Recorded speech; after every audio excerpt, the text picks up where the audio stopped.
आपका आधा समय साधना में लगे और आधा समय शिक्षण में लगे, ऐसी योजना बनाई गई है। शिक्षा भी साधना का अंग है। शिक्षा को आप साधना से बाहर मत मानिए। आपकी साधना और शिक्षा संबंध की जो कार्य पद्धति है कल्प साधना शिविर की, आप उसके बारे में थोड़ा विचार कीजिए कि क्यों कराया जा रहा है, क्या कर रहे हैं। इसके बारे में तो आप जानते हैं, मुझसे भी आप जानते हैं आप क्या सीखते हैं। आपको यहाँ वाणी का मुखर होना सिखाया जाता है। आपको यहाँ प्रज्ञा पुराण की कथा कहना सिखाया जाता है और स्टार्ट पोएट के माध्यम से व्याख्यान देने का अभ्यास कराया जाता है। आपको यहाँ संगीत के माध्यम से जनजागरण करने की भूमिका निभाने का अभ्यास कराया जाता है। आप तो जानते हैं ना, भाषण देने की कला, गायन की कला, ये एक शिक्षण यहाँ का है ना। शिक्षण भी आप साधना करेंगे तो कम मत मानिए। दूसरा एक और चीज़ सिखाई जाती है आपको। क्या सिखाया जाता है इसके अलावा वाणी का उपयोग करने के अलावा वाणी के कई उपयोग सिखाए जाते हैं। संगीत का शिक्षण इसलिए सिखाया जाता है कि आप जनमानस की भावनाओं को बढ़ाने में ठीक हो सकें। आपको दृश्य शिक्षण का एक क्रिया सिखाई जाती है दृश्यों के माध्यम से। ये तो वाणी से कहा, लोगों ने कान से सुना, लेकिन दिखाने से भी कुछ बात बनती है। सत्संग स्वाध्याय का लोगों को स्वाध्याय का लाभ दें, सत्संग का लाभ दें। शायद पोएट उसी में शुमार होता है कि आप उसको दृश्य घटनाएं दिखाते चलें। ये परिस्थितियां आज की हैं, इन परिस्थितियों के विरुद्ध बगावत हमको करनी चाहिए और हम ये नहीं करेंगे। और हमको यही करना चाहिए कि उचित और अनुचित का आज का विवेक, इसको दूसरे शब्दों में सत्संग कहते हैं, यह आपको शायद पोएट के माध्यम से सिखाया जा रहा है। शिक्षा नंबर 2 हुई। तीसरी, आपको दृश्य उसी में शुमार होता है। चित्र प्रदर्शनी में सीमा थी। चित्र शार्ट पोएट्री से दिखा दिए तो क्या, और एक चित्र प्रदर्शनी की नुमाइश ला के दिखा दी तो क्या, बात एक ही है। चित्रों के माध्यम से, दृश्य के माध्यम से शिक्षण, ये अपने आप में एक बहुत बड़ा काम है। तीसरा, इसके सिवाय क्या कराया जा रहा है आपको कुछ सेवा साधना के लिए, स्वास्थ्य संवर्धन करने के लिए काम दिया जा रहा है। जन साधारण की सेवा भी तो करनी पड़ेगी, प्रत्यक्ष सेवा भी तो आप करनी चाहिए। प्रत्यक्ष सेवा नहीं करेंगे, केवल मात्र ज्ञानी सुनाते रहेंगे, उपदेश ही करते रहेंगे। केवल उपदेश केवल नहीं है, ज्ञान के साथ साथ में कर्म का समावेश भी आवश्यक है। ज्ञान की महत्ता सबसे अधिक है। बेशक स्वाध्याय की महत्ता को मैं क्या कम बताऊंगा क्या? सत्संग की महत्ता कम करने का मन है क्या? ना। चिंतन मन की महत्ता कम है क्या? ना।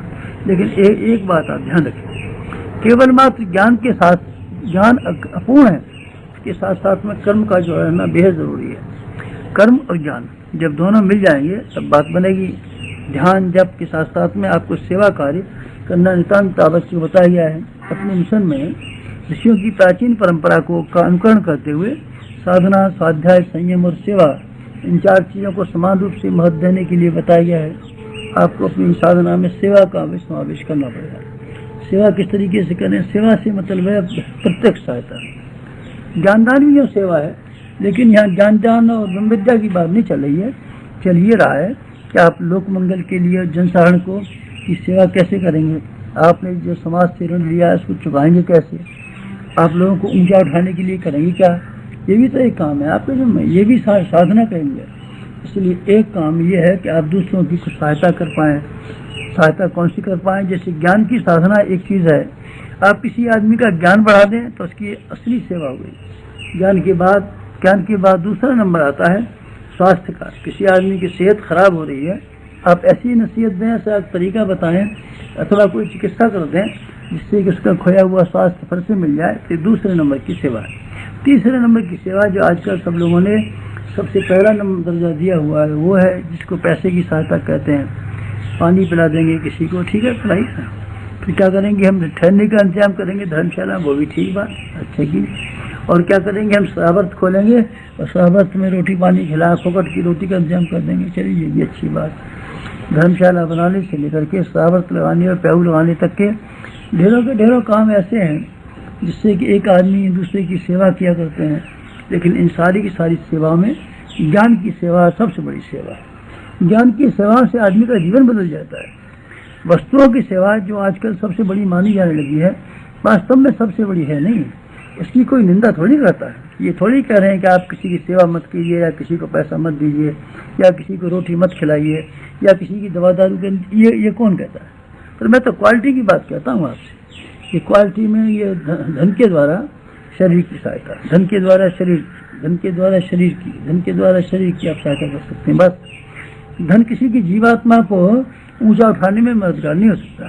धन केवल कपड़े का इंतजाम कर सकता है, भूख का इंतजाम कर सकता है, इलाज का कर सकता है।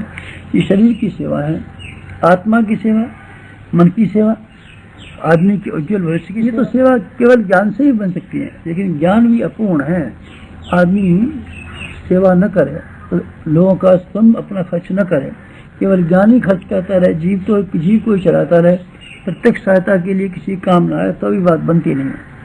इसलिए यहाँ इस शिक्षण में एक लोक सेवा का बड़ा महत्वपूर्ण कार्य आपको ये सिखाया जा रहा है कि आप जड़ी बूटियों के द्वारा आप चिकित्सा कर सकें। जड़ी बूटियाँ वास्तव में यही औषधियाँ हैं, अमृत इन्हीं को कहा गया है।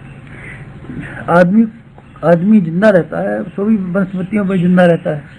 शरीर में जो कमियां पड़ जाती हैं वो भी वनस्पतियों से दूर की जा सकती हैं। शरीर में जो विषाणु पैदा होते हैं वो भी वनस्पतियों के उपयोग से हो सकता है, क्योंकि शरीर वनस्पतियों का बना है, घास का बना है, ये अनाज का बना है। इसमें जो भी चीज़ें आप कहाँ से बने, कहाँ से आप पाते हैं?